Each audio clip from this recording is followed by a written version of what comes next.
D'abord, merci d'avoir prévenu pour dire que les prévisions, c'est un exercice difficile. Donc, en particulier, prévoir ce que permettra les big data, c'est un exercice difficile. Sur ce petit schéma, vous voyez deux symboles concernant les big data. D'un côté, je vais essayer de trouver une aiguille dans une meule de foin. Et d'un autre côté, des gens qui risquent leur vie parce qu'ils n'ont pas su prévoir un tremblement de terre. Alors, big data, on a déjà dit beaucoup de choses, je vais essayer de ne pas redire tout ça.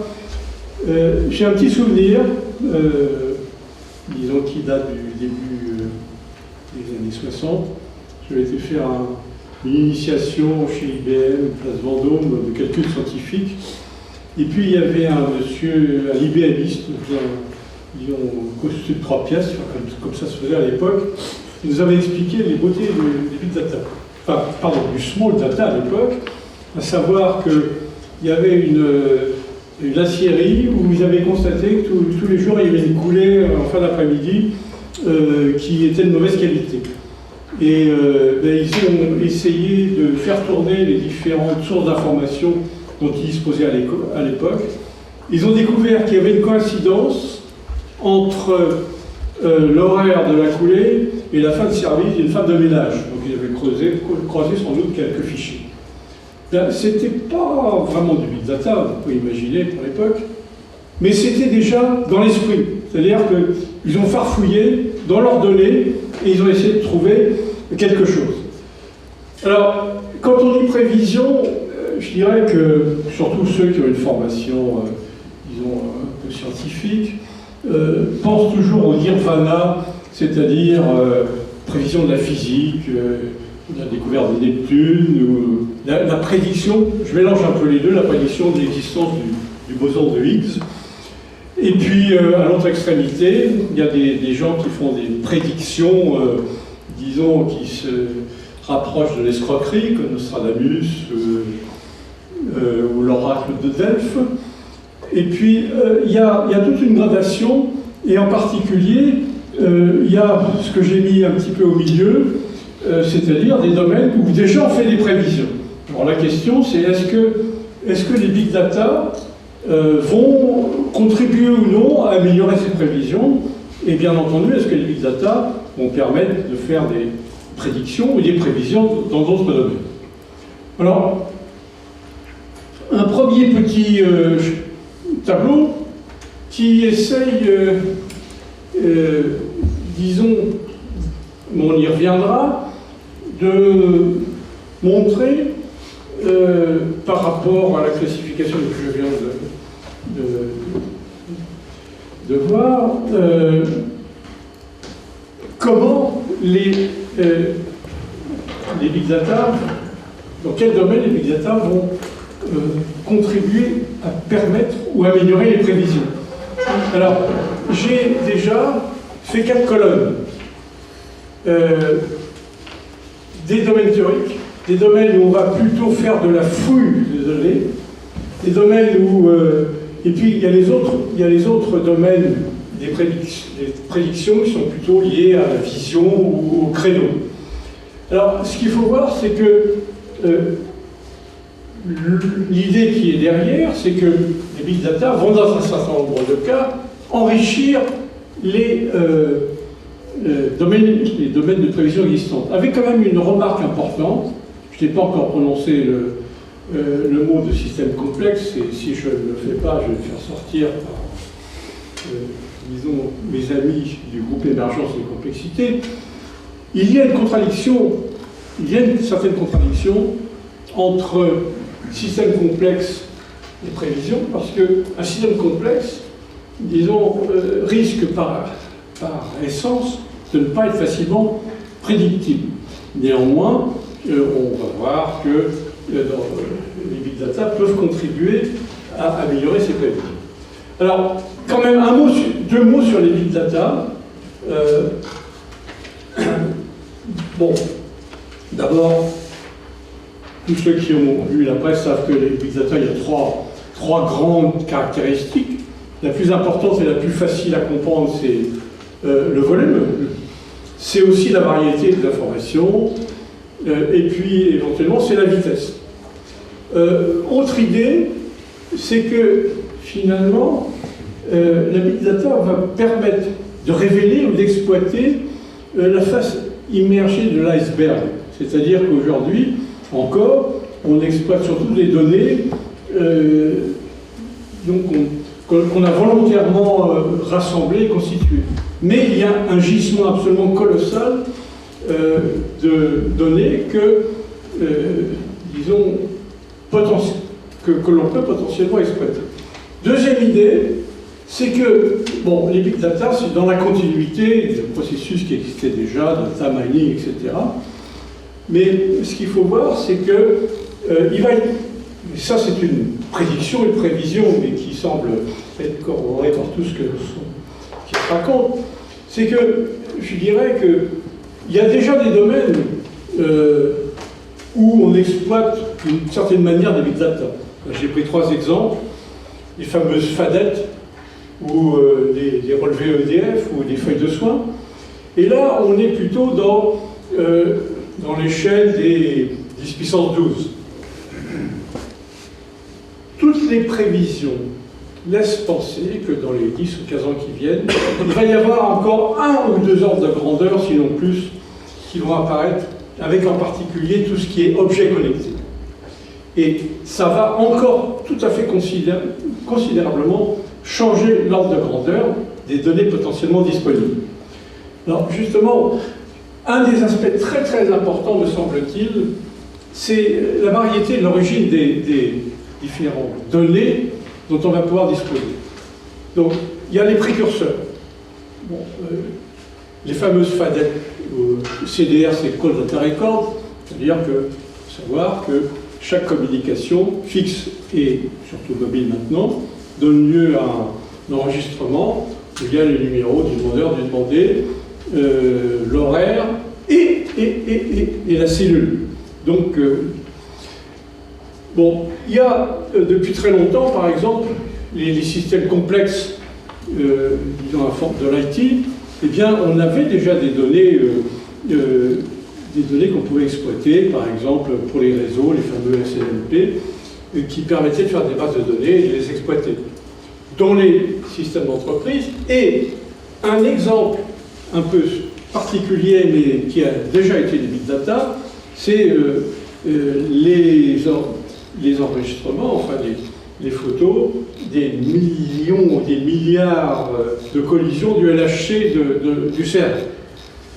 Deuxième source, c'est potentiellement tout ce qui va pouvoir sortir des systèmes publics, le fameux open data, comme les feuilles de santé qui vont bientôt être disponibles après anonymisation, ou dans les transports, etc. Troisième source, qui je classe par ordre d'importance volumétrique, c'est tout ce qui sort d'Internet. Alors évidemment, Google, les réseaux sociaux, toutes les sources de géolocalisation, et là les sources de géolocalisation, il y a évidemment les mobiles, il y a GPS, et vous savez que dans beaucoup de cas, on vous demande d'accepter d'être localisé.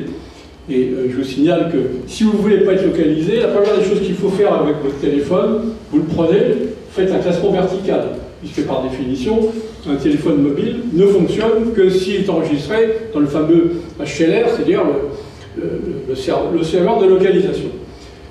Bon, toutes les transactions, vous savez par exemple, et puis à venir, comme je viens de l'indiquer, tout ce qui est les objets. Alors ce seront les véhicules connectés, c'est en train de venir. Demain on parlera de l'assurance. Eh bien, disons dans 10 ans, tous les véhicules seront connectés et on verra en permanence des informations de localisation, de vitesse, etc. Les AirFeed, les fameux étiquettes pour le commerce, les smart grids dans le domaine électrique, la domotique, etc. J'ai entendu il y a quelque temps, moi, je ne sais pas si ça se réalisera, mais il y a 15 ans, on voyait des boutiques de mobiles partout. Aujourd'hui, il commence à y avoir des boutiques d'objets connectés. Si vous allez sous le CNIT, il y a une première grande boutique qui va vous présenter tous les objets connectés que vous pouvez acheter. Donc, les sources les plus variées. Ce qui est important, c'est que, contrairement à ce qui s'est passé jusqu'à maintenant, une bonne partie des données sont des données qui existent par ailleurs et qu'on saura exploiter. Alors, il y a un grand changement de paradigme entre les prévisions classiques et les prévisions aux prédictions que les big data prétendent ou pourront effectivement apporter. Dans les prévisions classiques, on a à la fois des données, bien entendu, mais on a aussi, disons, une approche a priori. On a une théorie ou un modèle plus ou moins pragmatique, mais on commence par modéliser la réalité. Puis après, on a des outils de simulation numérique, etc. Et on en sort des prévisions.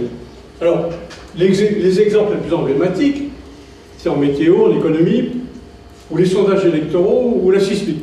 Bon, je vais parler un tout petit peu, quelques secondes de la météo et de l'économie, mais les sondages électoraux, il est clair qu'aujourd'hui, si on se rappelle un peu les problèmes de probabilité d'échantillonnage, disons, avec disons, quelques milliers de personnes interrogées, on a une bonne représentativité avec un bon intervalle de confiance théorique. Bon, donc le problème n'est pas un problème de big data pour améliorer les prévisions électorales, c'est beaucoup plus un problème de comportement et de ce qu'il y a dans la tête des gens.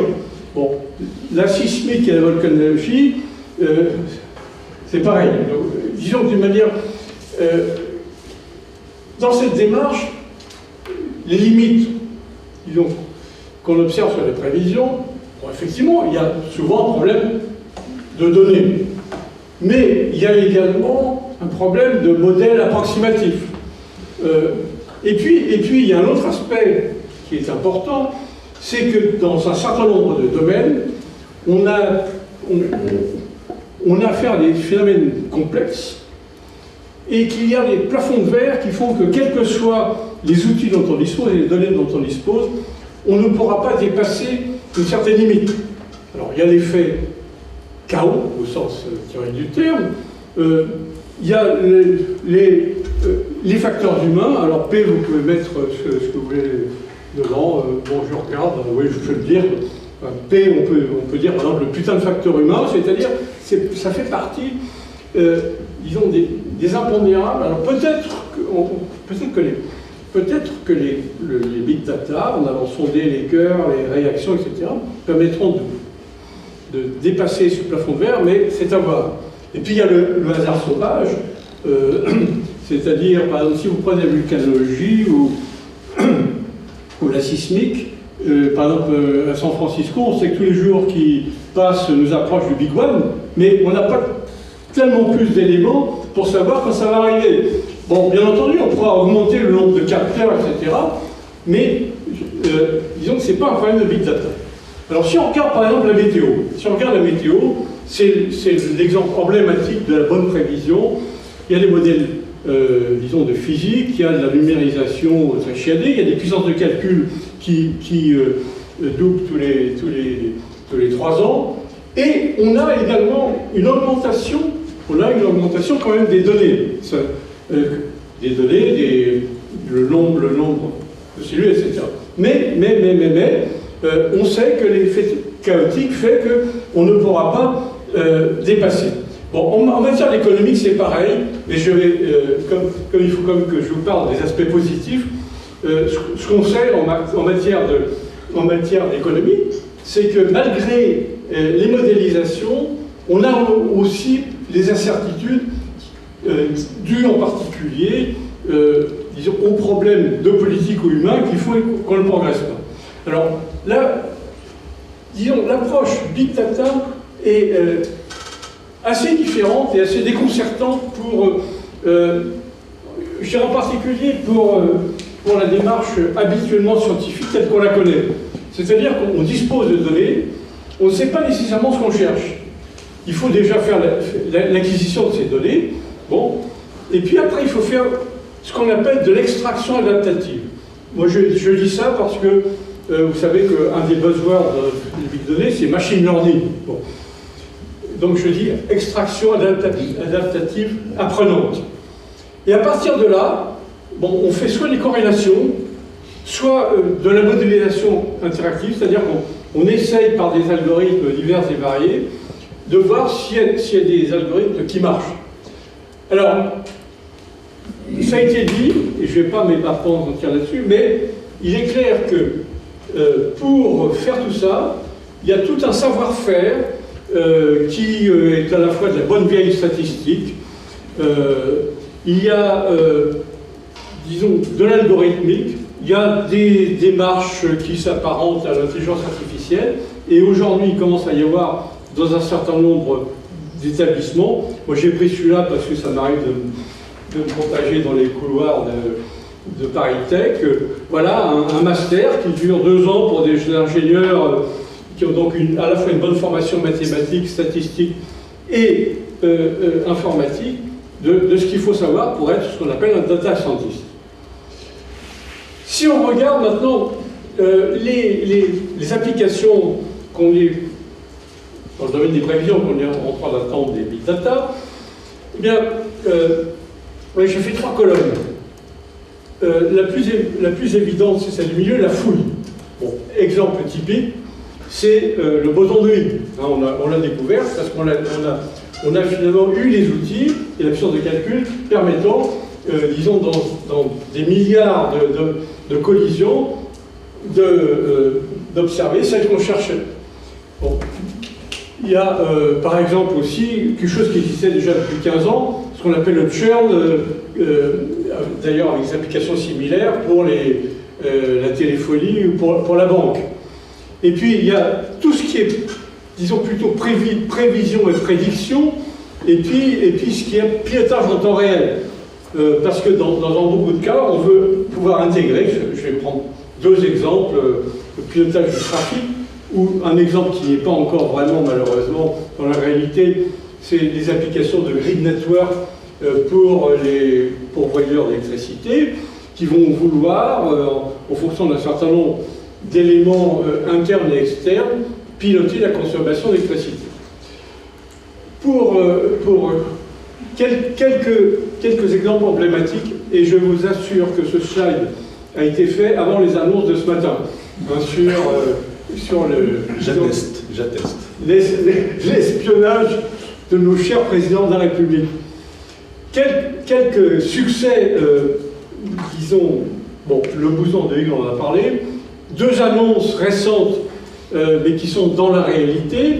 Orange a annoncé qu'ils avaient mis au point un process pour analyser, alors aujourd'hui ils ont 30 000, mais bientôt 300 000 individus pour faire ce qu'on appelle du scoring en marketing, c'est-à-dire essayer de mieux connaître leurs clients et leur proposer ce qu'il faut. Il y a eu une très grande annonce il y a 1 mois, avec un nouveau bâtiment de la gendarmerie, je crois, pour avoir les moyens d'exploiter des outils permettant de faire des prévisions de criminalité. Bon, il y a des domaines où on s'est un petit peu peut-être vanté. Le Google Flow, par exemple. Google Flow a essayé, à partir des mouvements de population, etc., de prévoir la propagation des économies, des épidémies. Je crois qu'aujourd'hui, on considère qu'ils ont encore un peu de travail à faire pour être vraiment crédibles. Je crois qu'il y a un mot qui est très lié au Big Data, qui a été créé il y a quelque temps, qu'on appelle l'ubérisation de l'économie. Le mot a été créé par un monsieur célèbre, qui est le patron de Publicis, et qui considère il est temps de s'interroger sur la liste de toutes les professions qui vont être complètement transformées à cause de la Big Data et ce que ça permet. Bien entendu, hélas, Big Data, c'est également lié à tout ce qui se passe aujourd'hui en matière de sécurité et d'espionnage. Et moi, j'aurais tendance à dire, Big Data, c'est une sorte d'espionnage. Alors, soyons positifs. Le Big Data permet de l'espionnage pour votre bien, il est clair que, enfin, vous savez très bien qu'à chaque fois que vous faites quelque chose sur l'Internet, où vous mettez votre carte Navigo, votre Vélib, ou vous prenez l'autoroute avec péage automatique, tout ça, vous savez très bien que tout ça, c'est quelque part, quoi, et on pourra l'exploiter. Bon, alors, disons que finalement, les gens qui n'ont rien à cacher, c'est pas tellement gênant, c'est quelque chose à cacher, ben, il faut prendre des précautions, mais disons, en connaissant quand même un peu la technique. Et il y a la fameuse affaire Sarko-Bismuth qui a montré que, disons, on avait affaire à des amateurs. Voilà. Donc, pour terminer,